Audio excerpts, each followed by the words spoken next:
بسم اللہ الرحمن الرحیم۔ یہ اس وقت جو ملک جن حالات میں سے گزر رہا ہے یہ انتہائی افسوسناک ہیں، اور خاص طور پر اس لحاظ سے کہ ایک طرف ہمارے بارڈر پر روز انڈیا خلاف ورزی کر رہا ہے، فائرنگ کر رہا ہے، دوسری طرف ملک میں دہشت گردی کو ختم کرنے کے لیے افواج پاکستان اور باقی ایجنسی سرگرم ہیں۔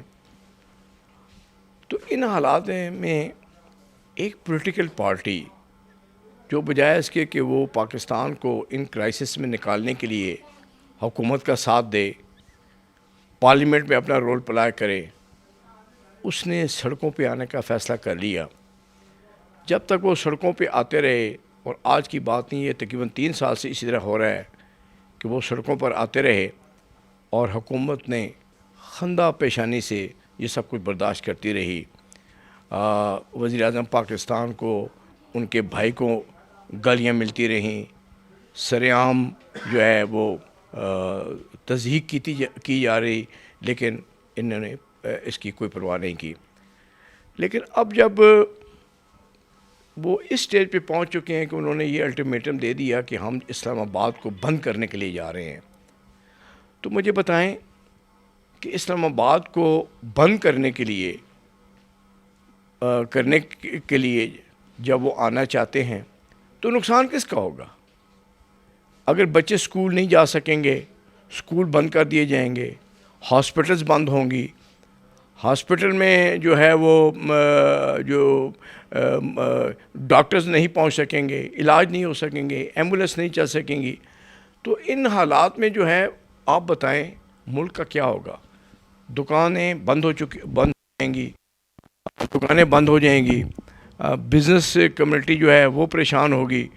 تو ان حالات میں میں سمجھتا ہوں کہ اب حکومت کے پاس اب کوئی چارہ کار نہیں رہا کہ حکومت ایک بنیادی طور پر اسٹیٹ کی ذمہ داری ہے کہ وہ اپنے شہریوں کا ہر قسم کا تحفظ دے، ان کی جان، ان کا مال، ان کی عزت کا تحفظ دینا جو ہے یہ بنیادی طور پر ایک اسٹیٹ کی ذمہ داری ہے۔ اور میں سمجھتا ہوں کہ اب وقت آ چکا ہے کہ اسٹیٹ کو اپنی ذمہ داری پوری کرنی ہے، اور اس کے لیے اب ہم قانون حرکت میں آ چکا ہے، اور کسی بھی غیر قانونی سرگرمی کی اب اجازت نہیں دی جائے گی۔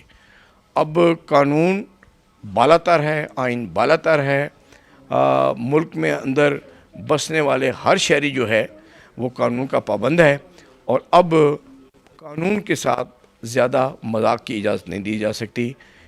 اور اگر حکومت اب بھی مزید بھی اس پہ وہ لچک پیدا کرے گی تو پھر میں سمجھتا ہوں کہ حکومت کی کمزوری ہوگی۔ شکین ہے کہ ان کو گرفتار کر لیا جائے گا یا نظر بند کیا جائے گا؟ دیکھیں جی، اس کے متعلق تو میں کچھ نہیں کہہ سکتا، کیونکہ یہ تو انٹیریئر کی جو منسٹری ہے یا وہاں کی جو فورسز ہیں، پولیس ہے، رینجرز ہیں، یہ تو ان کے سربراہ بیٹھ کر انٹیریئر منسٹری کے ساتھ فیصلہ کریں گے کہ انہوں نے کیا کرنا ہے۔ اس کے متعلق تو میں کچھ نہیں کہہ سکتا۔ البتہ میں ایک بات ضرور کہہ سکتا ہوں کہ اب اسٹیٹ کے پاس کوئی گنجائش باقی نہیں کہ اب ان کو فری ہینڈ مزید دیا جا سکے۔ عوام کو مشورہ دینا چاہیں گے اس میں؟ عوام کے لیے یہی درخواست ہے کہ وہ ان کی بات کو سنی انسنی کر دیں۔ اب اس وقت پاکستان جو ہے وہ ایک ترقی کی مناظر کی طرف بڑا تیزی سے بڑھ رہا ہے، تو اب عوام کو چاہیے کہ وہ حکومت کا ساتھ دیں، نواز شریف کا ساتھ دیں،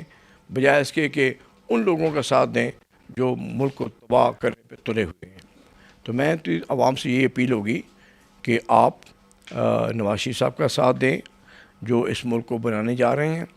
اور وہ طاقتیں جو اس ملک کو بگاڑنے کے درپے ہیں ان کا ساتھ نہ دیں۔